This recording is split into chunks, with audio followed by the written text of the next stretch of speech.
Extra minutes. Can we talk about where it all began?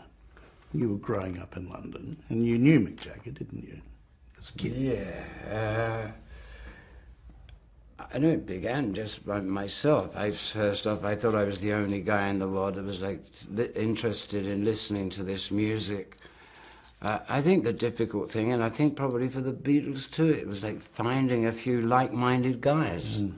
And it sort of really began by that suddenly you bumped into somebody else and said, hey, did you hear that? You know, and maybe, you know, do you play a bit? And it all started kind of by accident.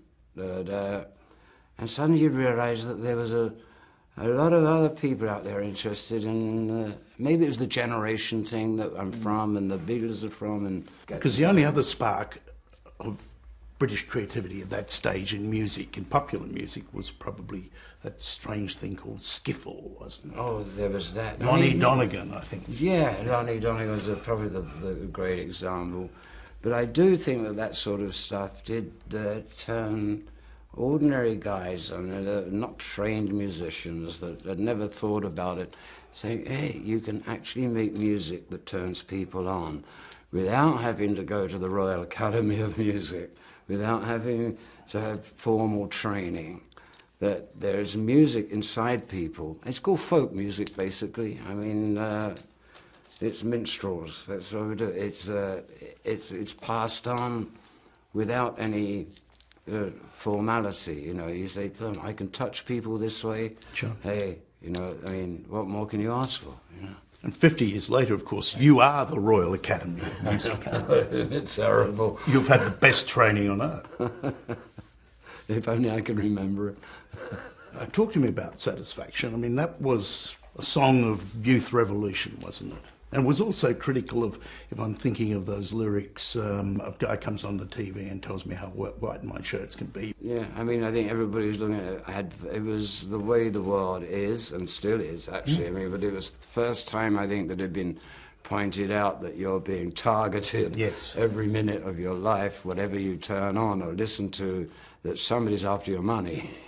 and it depends where you want to put it. It was also about sex, too, about sexual revolution. Well, there's always that.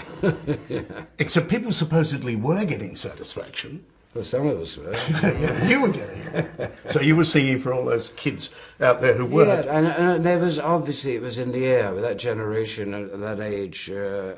Sexuality was, and it was also very ambiguous at the time, you know. Some people were a little behind the times, other people were like, you know, yeah, let's go love crazy, and so it was a very confusing time for a lot of people, I think. And, at the same time, it was a generation coming of age, huh? Because I've lived a life on the road, I have a fair spread of ages of kids from the 30s to early 20s to 12, and even the 12-year-olds love the Rolling Stones. Do you know that you have fans that young?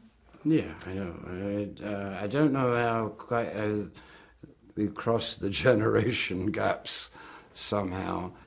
I can only presume, you know, that it's good music, and everybody's had a good feeling when they hear it, when they grow up with it. You know, there's the air you breathe, the water you drink, the food you eat, and then there's the Rolling Stones.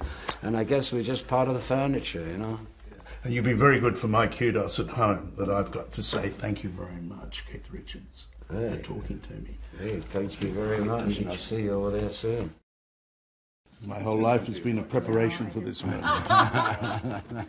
Charlie, I wish I could say the same.